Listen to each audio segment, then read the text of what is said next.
जुळी मुलं असूनही महिला एकदाही तपासणीसाठी आली नाही. ॲडव्हान्स मागितल्याच्या रागातनं तक्रार. दीनानाथ मंगेशकर रुग्णालयाचा अहवाल खोटा असल्याचा आमदार गोरखेंसह कुटुंबियांचा दावा.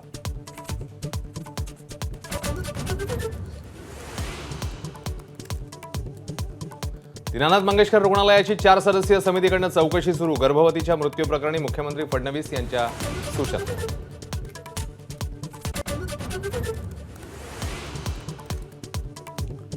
दीनानाथ रुग्णालयाच्या बेफिकिरीवर संताप. शिंदेंच्या शिवसैनिकांनी अधिकाऱ्यांवर फेकली चिल्लर.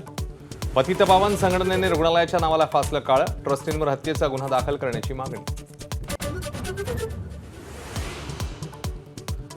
राज ठाकरेंनी राजकीय स्टंटबाजीसाठी बँकांचा वापर करू नये, अन्यथा रस्त्यावर उतरू. बँक असोसिएशनचा इशारा. तर मराठीच्या आग्रहासाठी कायदा हातात घेतल्यास कारवाई. मुख्यमंत्र्यांची ताकीद.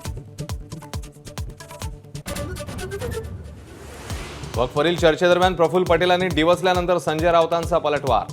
पटेल दलाल असल्याचा केला आरोप. तर अंगूर खट्टे हे म्हणत पटेलांचा पुन्हा हल्लाबोल. गृहराज्यमंत्री योगेश कदम यांनी घेतली देशमुख कुटुंबाची मस्साजोग येथे भेट. हत्या प्रकरणाच्या तपासावर चर्चा. ज्यांच्यावर शंका आहे त्या अधिकाऱ्यांना माफ करणार नाही, कदमांचा आश्वासन.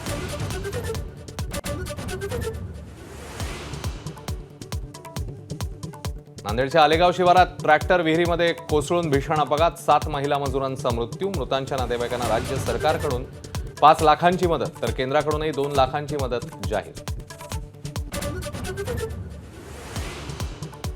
मुंबईकरांना लवकरच मेट्रो 3चं गिफ्ट मिळणार. 10 ते 15 एप्रिल दरम्यान मेट्रो 3च्या दुसऱ्या टप्प्याचं लोकार्पण होण्याची शक्यता. दुसऱ्या टप्प्यात बीकेसी ते वरळी नाकापर्यंत धावणार मेट्रो.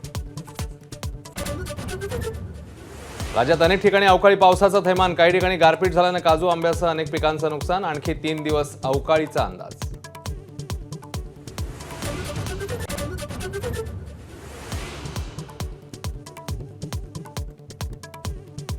तेरा वर्षांखालील मुलांच्या सोशल मीडियाच्या वापरावर बंदीची याचिका सुप्रीम कोर्टाने फेटाळली. सुनावणीला नकार. संसदेला कायदा करण्याची सूचना.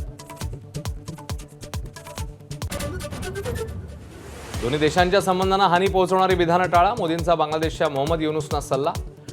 बांगलादेशात अंतरिम सरकार आल्यानंतर पहिल्यांदाच दोघांची भेट. हिंदी चित्रपटसृष्टीतील ज्येष्ठ अभिनेते मनोज कुमार यांचं दीर्घ आजाराने निधन. वयाच्या 87व्या वर्षी मुंबईतल्या कोकिलाबेन रुग्णालयात घेतला अखेरचा श्वास.